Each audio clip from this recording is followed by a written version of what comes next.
Smartphones have evolved a lot these recent years. If you buy a flagship nowadays, chances are it will be a good phone for many years. Companies release every year newer flagships, and those who get replaced quickly drop in price. In this video, I'm going to show you 10 old flagships that are still worth buying now for under 400 bucks.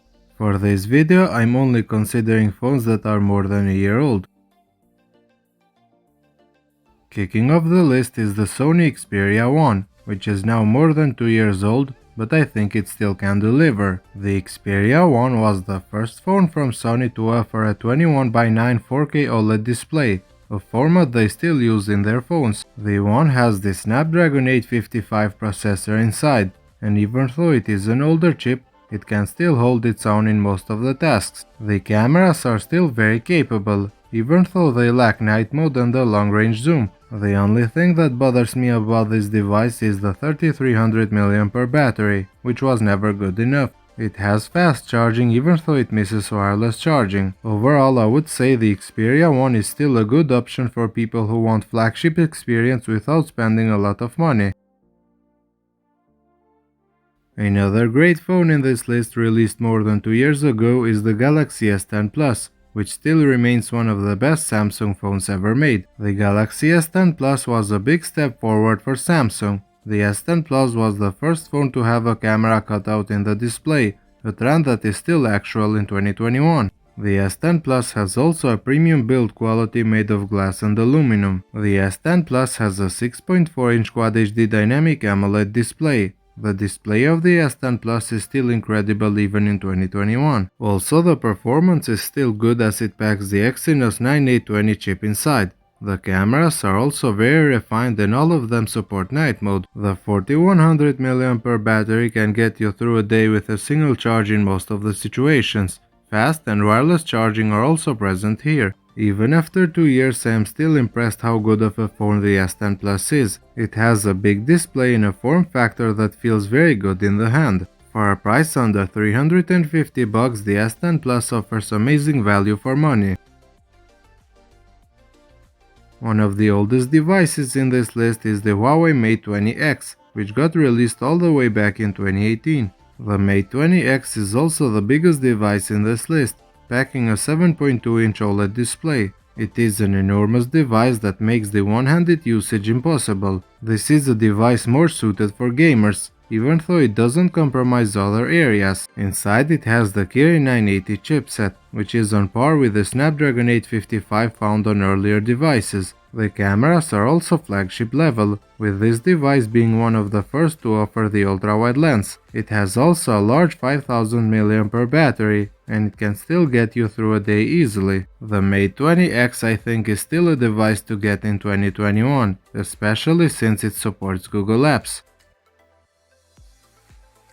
The iPhone XS is the oldest device in this list, and I think it is the furthest back you should go right now for a price of 400 bucks. 3 years later, the iPhone XS still feels very premium because of its stainless steel frame. The XS has a 5.8-inch OLED display, and despite the big notch, it is still a very good display. The performance of the XS is also amazing even after 3 years. It packs the powerful A12 Bionic chip inside, a processor that is still used in the cheaper iPads. One area where this device falls behind is the camera. The XS misses the ultra-wide camera and the night mode feature, and I think it might be a deal breaker for some people. Also, the battery life was never the greatest, so if you want to buy this device you have to consider this. Fast and wireless charging are also present here. One of the most underrated devices ever is the LG V60 ThinQ. Even though LG doesn't make smartphones anymore, the V60 is still an amazing device, doomed only by the company's marketing. The V60 comes with a 6.8-inch OLED display. It has also the powerful Snapdragon 865 processor, so it can handle everything you ask for. The cameras of this device aren't really the best in class, but they are still acceptable. On the other hand, it has one of the best audio experiences, and it does have a long-lasting battery life. Like I said earlier, this device was priced too high, and the marketing wasn't that strong. If it had the coverage it deserved, I'm sure it would be one of the most popular devices. One of the first devices to offer us high refresh rate is the OnePlus 7 Pro. It is, however, its successor, the 7T Pro, that makes the list. The reason why I decided to include the 7T Pro over the 7 Pro is the slightly faster Snapdragon 855 Plus chipset that is equipped with this device. Other than that, they are very similar, and everything I say for the 7T Pro does also count for the 7 Pro. And if you can find the latter for a cheaper price, I think you should buy it. The 7T Pro has a 6.67-inch Quad HD OLED display with a 90Hz refresh rate. The display is uninterrupted because this device has a pop-up selfie camera. The rear cameras were never flagship level, but they are still better than most of the mid-ranges of this price point. The battery life of the 7T Pro is still acceptable, and the charging speed is amazing. The S20 Plus is the successor of the previously mentioned S10 Plus, and it improves on that device in almost every category. When it comes to the build quality, the only thing that isn't as striking for me is the camera design, which doesn't look as good as on the S10 Plus. On the front, however, the S20 Plus looks much more modern, with even smaller bezels. The display is also bigger at 6.7 inches, but it still feels very good in the hand. The display of the S20 Plus is 120Hz, but when using this feature it lowers the resolution at Full HD. Inside it has the Exynos 990, which was criticized a lot, even though I think most of the critics were undeserved. The S20 Plus never had camera issues like the S20 Ultra, so the camera quality still remains very good. It has also a very respectable 4500 mAh battery, and it will get you through a day in most of the cases. Overall, the S20 Plus still remains an amazing device, and a very good alternative if you don't want to spend a lot of money.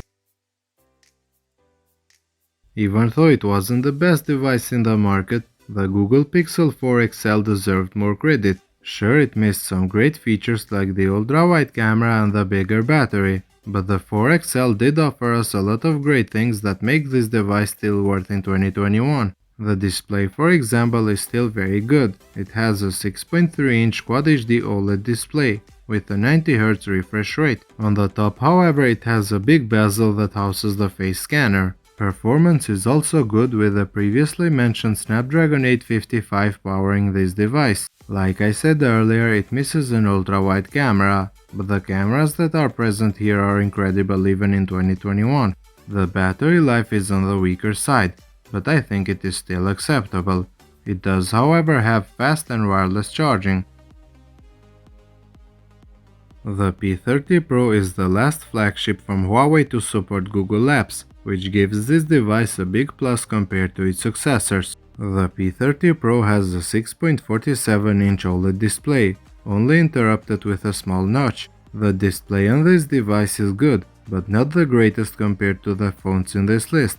The performance, however, is on par with most of the phones. The distinctive feature of this device still is the camera, especially its 5x telephoto lens. The cameras of the P30 Pro still remain some of the best, especially considering other phones in this list. Also, the battery life of this device is amazing, and charging is also very quick because it supports 40 watts. Wireless charging is also present here.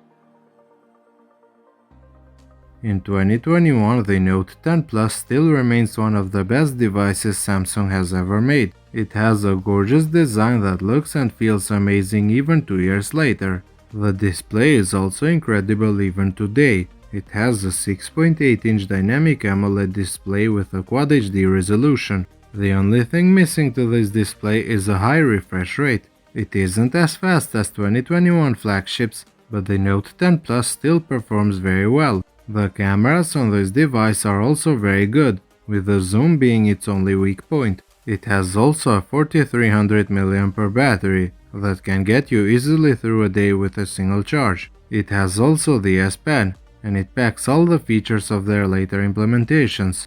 The base storage of this device is 256GB, compared to 128GB of previous devices on this list. Where I live, the Note 10 Plus costs around $400, and I think it is worth it.